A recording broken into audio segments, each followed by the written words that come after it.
Ladies and gentlemen, now we got some pretty big news today. So next Thursday, the Korean and Japanese version of Black Clover Mobile is going to go live. And this is a bit of a divisive one, to be fair, because this isn't the global version. The global version, I believe, is going to go live maybe a month, two, maybe even longer later. So we have like the same problem that Seven Deadly Sins and many other gacha games have, of like the Japanese and Korean versions being well ahead. And the global players, don't really get to experience those fresh new characters by the time a banner's on global. If they are going at the same release cycle, which again they kind of need to go, or you have like different economy problems, um, then yeah, all the global players, you kind of gonna know what units are really good and what to save up for. So it's like, oh, I'm not summoning on like the next 4 banners because I know Mega Yami's coming in like 2 months and he's just gonna absolutely dominate everything.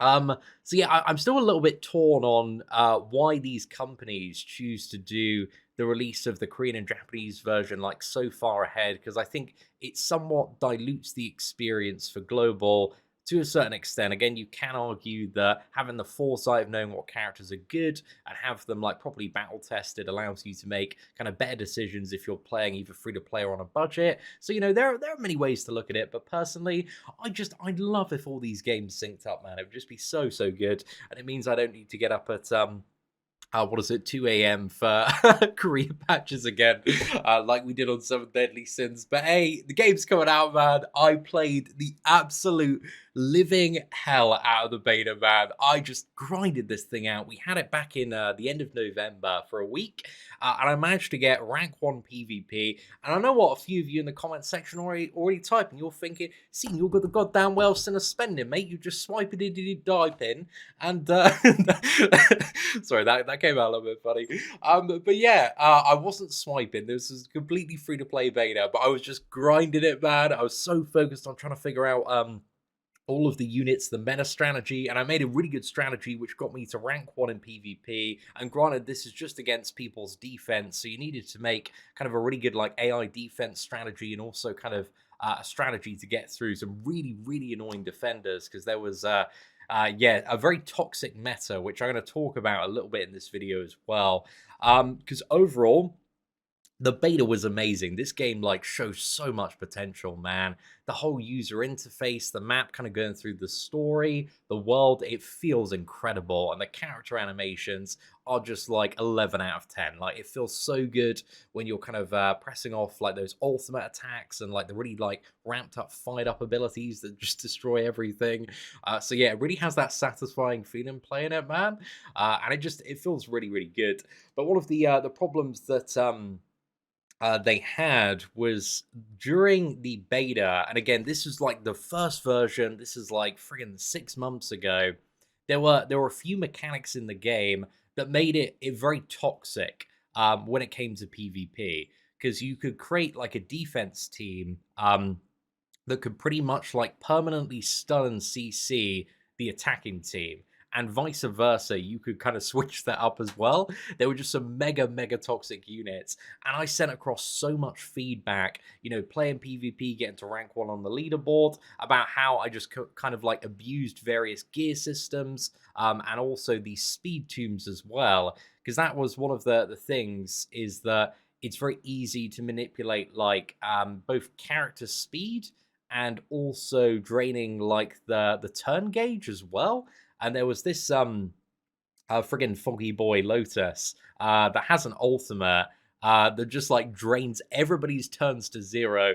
This character in the beta, this Foggy Boy from like I think like season 1, the Diamond Kingdom, when they're in the maze, was like arguably, I think actually undoubtedly the most overpowered character in the entire game. He was ridiculous, man. Like, oh god, I really hope they nerf this unit so badly on launch, because yeah, this guy's just crazy. You just put a speed tomb on him, and then you just when it's a PvP match, you just drain everybody's gauge. So they're from they go down from like almost ready to have a turn because it's the start of the match to 0. And then you have like 3 other characters because it's like a 4v4 team. And yeah, then you can just like layer on a load of like crowd control. And there was just some broken gear sets as well. So there was also like you drain, and then you get the Frozen character. I forgot his name. It's like the one I think like 10 episodes in that's kind of attacking the village. He has like an AoE freeze, or he had an AoE freeze again. I hope this is changed when it does come to launch, so that you drain everybody's ult gauge, then you just freeze them, and then you just get ready to like line up even more crowd control as well, and it's just absolutely nuts. So if you played Seven Deadly Sins and you remember the Kingdom meta, it was like that. But again, I gave very extensive feedback about all AoE stun and freeze abilities like should be removed. They were way way too good. And on top of that, there was something called the stun gear set, and I hope to God this is removed because this was absolutely nuts. Because many characters have like a cleave attack, and again, Seven Deadly Sins is 3v3. This game is 4v4, and the stun gear set. I think if you had the 2 set for it, meant that all of your attacks had an 18% chance, so almost a 1 in 5 to stun the opponent. And this worked on like cleave abilities as well. So if you were throwing out AoE, man, there's a pretty good chance you were going to stun somebody. And there was a alright chance, I think just below 40%, that you'd stun like 2 people as well. And even a chance that you could stun 3 or 4. And this is on like every single character, on top of like draining turns, freezing, all of this stuff, and it just came together in like the most ridiculous combos, man. And I just made the most like broken, mega toxic teams. Nobody could do anything. The AI couldn't move a single little smidge there as well. So yeah, it was just crazy, and yeah, that's definitely another bit of feedback. I think stuns and freezes should only be applied to single target via the second ability, that has a cooldown. Partner attacks that also have a cooldown and kind of drain resource as well, or off a single target ultimate ability. An AoE stamina drain, which is the Foggy Boys. What is it? Ultimate ability that is way too overpowered, dude. So overpowered, and this guy hits like a friggin' truck, cleaves everybody.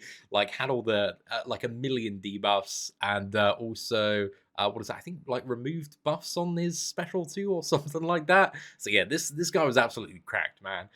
So I really do hope that character has been nerf, but this is some feedback that I kind of submitted to the developers after just absolutely rinsing everybody on the beta. So this is feedback that again they received what was it, 6 months ago, so hopefully they've had a good amount of time to kind of really act on this and look at balancing the meta to be a bit more fun and interactive, because the Kingdom meta is a meta of much pain for many people in the Seven Deadly Sins community, because it's just not really fun when you go into a match and as a player like you can't do anything because you're stunned, because like all of what I've explained as well also works in reverse. You can put speed tombs on the Foggy Boy, get everybody drained, and then like the AI would just alt freeze as well, and you just wouldn't be able to do anything literally either the entire match or like for about like 5 to 10 turns, by which point you were probably dead.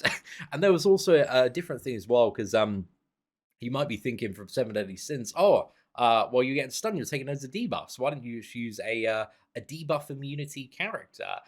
And debuff immunity in the beta worked in a really weird way, where if you activate debuff immunity, it would make you immune to like status effects like attack reduction, and also stuff like bleeds and poisons, but it wouldn't make you immune to anything that kind of removed the control of your character, that completely like incapacitated them. So it wouldn't remove like stuns or freezes. So yeah, debuff immunity was good for like certain characters, but overall it didn't stop the like the mass control meta that was in play on the beta of the game. So that is kind of like the biggest thing that I hope is changed, especially for PvP. However, one character that I thought that was really balanced, I think it's probably going to be one of the most like, if you're a brand new player and you get this character, you want to think, oh, he's not very good because he doesn't do the big damage abilities. And that is Vengeance, man. Vengeance is crazy, crazy good for control. He's got this special 2 ability that drains all of the stamina of the opponent, so drains all of their turn gauge, and then turns them into a tree, which stuns them. So they effectively kind of lose 2 turns, and you can use this single target. This actually is a pretty well-balanced ability, at least in my opinion. I really like Vengeance, man. The thing is, as well, what makes this character so overpowered, at least in the beta, there's like a big rock golem boss, and any really challenging thing in the story. Granted, like once you got a bit of gear, nothing was really that challenging. But again, if you're fighting anything that's a big threat, even for bosses, he can just roll back the entire turn gauge. And this is pretty nuts, man. This is pretty damn nuts. And he's also like a very fast character as well, and you can put more speed on him. So yeah, Vengeance is definitely like one to look out for. And also kind of looking at my roster here, Mars was absolutely cracked. I think he had like a stun on his basic attack, and he also had a stun on his combined attack as well.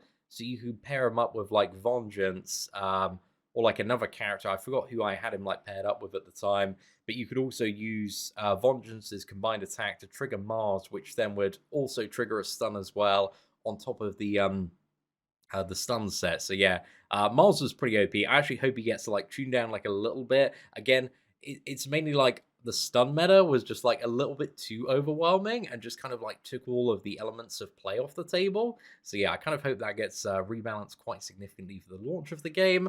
But yeah, he's definitely a character that I'll be keeping a bit of an eye on. And Jack was really really good. Yami was, unfortunately, he was all right on the damage, but he wasn't like the best at damage. Didn't really have like an incredible ramp up. I took Yami up first because he's goddamn Yami. And I was like, hell yeah, dude, we're maxing this character out.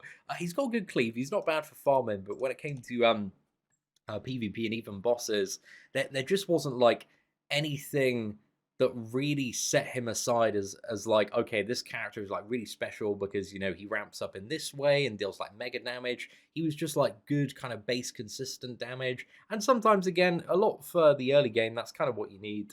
But again, it depends like where the rewards are going to be and what the focus is on progression and all of these in-game systems when the game actually launches. So yeah, I'm really excited to kind of figure all of that out again, because I imagine and I hope that a lot of stuff has changed quite significantly from the beta. But overall, I just wanted to like let you guys know a little bit about my beta experience, some of the testing I did, how I kind of like broke characters, broke teams, just give you a little bit of a teaser as to everything that I learned during my play experience there. But overall, I'm really, really excited for this, man. I think this is going to be absolutely fantastic. So yeah, ladies and gentlemen, if you did enjoy today's update video and just my thoughts on my beta experience, please do smash that like button. That'd be greatly appreciated. Thank you all very much for watching. Take care, and I hope you have an absolutely fantastic day.